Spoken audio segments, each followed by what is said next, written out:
इस खबर के प्रायोजक हैं डी रियल एस्टेट, अर्जुन मसाले, मसालों के थोक व रिटेल विक्रेता, कैलाश चंद वर्क वाला, CP plus, smile up dental clinic.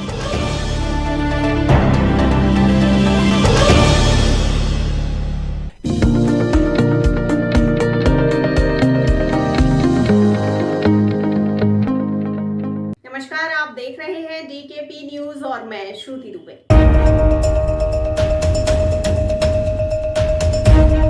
नमस्कार, आप देख रहे हैं डीकेपी न्यूज और मैं श्रुति दुबे। दिल्ली के कांवड़ शिविर को लेकर हमारी बात दिल्ली विधानसभा के स्पीकर रामनिवास गोयल से हुई। उन्होंने बताया कि अब की बार और जब से केजरीवाल जी की सरकार आई है तब से कांवड़ शिविर में बहुत से नए इंतजाम किए गए हैं। आइए जानते हैं क्या कुछ कहा उन्होंने। देखिए, इसके इतिहास में जाए हैं, 1995 में दिल्ली सरकार ने, तत्कालीन दिल्ली सरकार ने पंडाल देने की व्यवस्थाएं की थी, लेकिन वो पंडाल एक ही स्टाइल में 1995 से लेकर और 2017 तक लगते रहे। 22 साल में पंडाल लगाने की व्यवस्था में कोई सुधार नहीं हुआ, लेकिन 7 साल में पिछले जापानी स्टाइल का पंडाल जो आप देख रहे होंगे, पहले पंडाल आंधी आती थी, उड़ जाते थे, आग लगने का भी खतरा रहता था, घटनाएं भी हुई हैं और टपकते भी थे, छू भी जाते थे। लेकिन ये पंडाल ना आंधी का डर है ना छूने का डर। केजरीवाल सरकार ने ये बहुत बड़ा परिवर्तन किया। पंडालों की संख्या 2015 में सरकार आने से पहले लगभग 100 के करीब थी, अब ये बढ़कर के 175 हो गई है। 75 पंडाल भी बड़े हैं।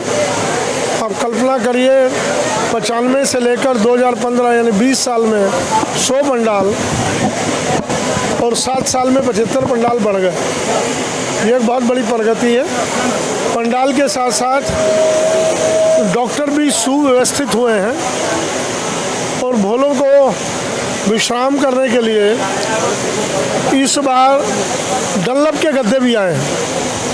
ये 2-3 उपलब्धियां इस सरकार की हैं और शांतिपूर्वक कैंप चल रहा है, ये भी बहुत बड़ी उपलब्धि है। हमने ये भी देखा निगरानी रख रही है अपने अंदर में, आपकी विधानसभा से अलग विधानसभा जा के देख रहे हैं, इसके बारे में क्या कहेंगे कि कैसे इंतजाम हर जगह?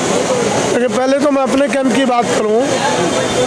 हमारे कैंप को इस वर्ष 2 कोरोना के काल अगर जोड़ लिए जाएं तो 28वां कैंप है।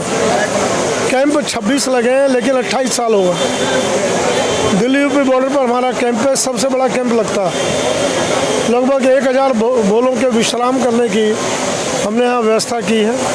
24 घंटे भोजन, हर प्रकार से एक व्यक्ति को जिन जिन चीज़ों की आवश्यकता रहती है, एक कांवड़िए को यात्री के रूप में जो जो चीज़ चाहिए, मेडिकल से लेके शौचालय, स्नान, नहाना, चाय, उनके स्वास्थ्य का ध्यान, ये सारी व्यवस्था हमारा पंडाल करता है।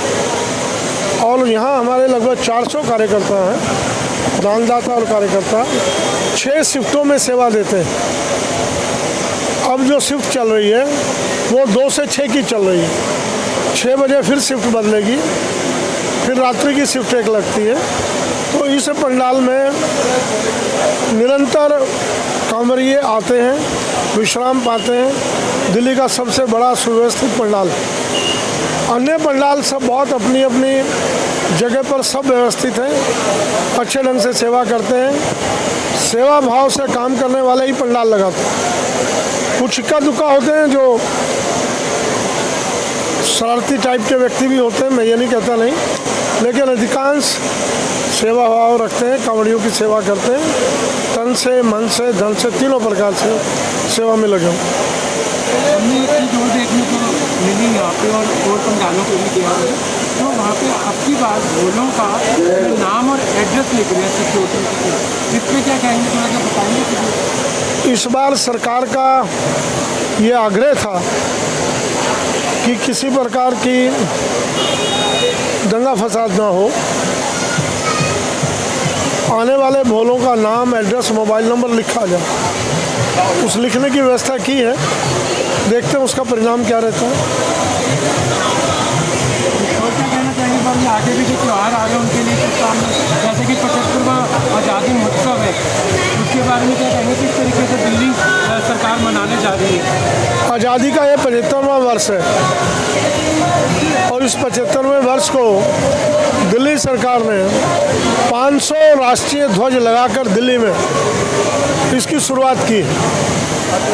कुछ 150 फुट के, 165 फीट के, कुछ 115 फीट। एक बहुत बड़ी उपलब्धि है।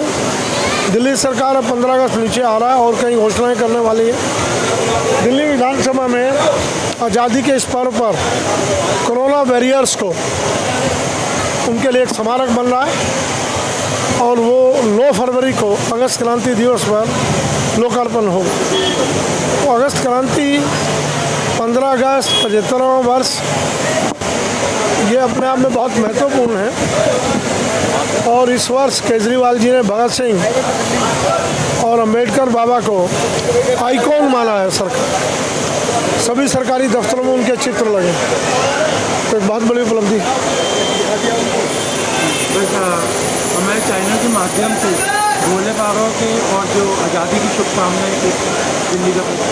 देखिए, मैं अपनी ओर से, दिल्ली विधानसभा की ओर से, दिल्ली यूपी बॉर्डर के समस्त कार्यकर्ताओं की ओर से, पदाधिकारियों की ओर से, दानदाताओं की ओर से सभी शुभकामनाएं देता हूं। शिवरात्रि बड़े धूमधाम से मने, शांतिपूर्वक मने, भाईचारे से मने। हमारे कैंप में मुस्लिम भी सेवा करने आ रहे हैं, तो ये भाईचारा बनाकर रखें। उसी भाईचारे में देश की प्रगति है। खूब आनंद लें, आज़ादी के पर्व का आनंद लें। रक्षाबंधन आ रहा है, उसका आनंद लें। जन्माष्टमी आ रही है, उसका आनंद लें। बहुत बहुत धन्यवाद।